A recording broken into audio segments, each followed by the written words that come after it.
pamulitika ang ilang gihain nga impeachment kang Vice President Sara Duterte.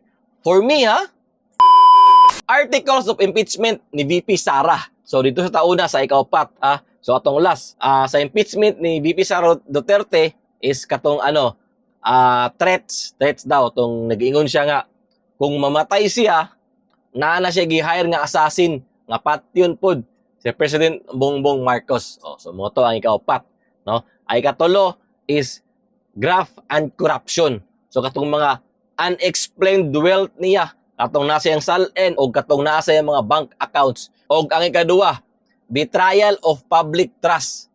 Kita ninyo?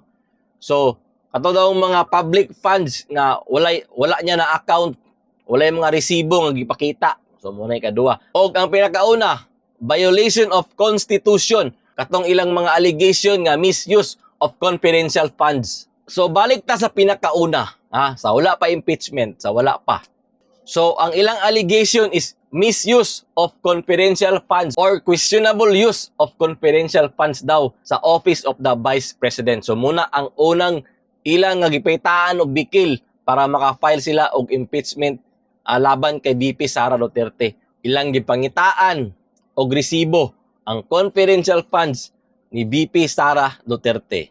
Ilang gipangitaan og proper accountability ang iyan confidential funds. Okay? At karon, anong nakaingon ko nga pamulitika og bias sa akong point of view, atong i-play ang video.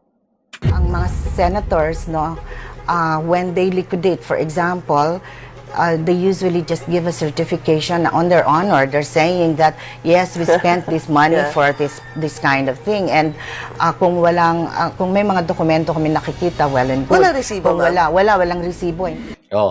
Mga senador walang resibo. Okay.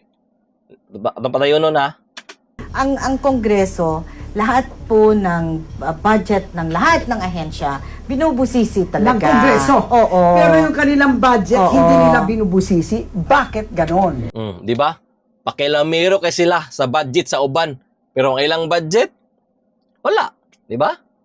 Ato sa padayon nun On July 25, 2011, both chambers approved concurrent resolution number 10, which explicitly recognized what it called the delicate and unique nature of the Senate, the House of Representatives, the Commission on Appointments, and the Electoral Tribunals. Sabi nila, COA naman had consistently allowed Congress to use liquidation by certification, and so they declared that this system was consistent with applicable accounting and auditing rules. In fact, sa mga members of Congress na natanong ko po, lahat sila ang sinabi, lahat ay liquidation by certification lang. And it looks like this. Di ba? Liquidation by certification lang. Di ba? Unya karon, ilang gipangitaan og ayo ang Vice President sa mga resibo for accountability sa iyang confidential funds, Confidential funds gani, di ba? Confidential in nature, meaning dili nimo na basta-basta ipagawas. Kay didto na padulong sa mga intelligence, sa mga agent, kung dili nimo na basta-basta ipagawas, kay bawal na mailhan ang mga intelligent o mga agent, Partida, confidential funds na ng VP Sara Duterte. Gipangitaan nila og resibo. Unya kanang sa mga senador o congressman, dili na confidential funds.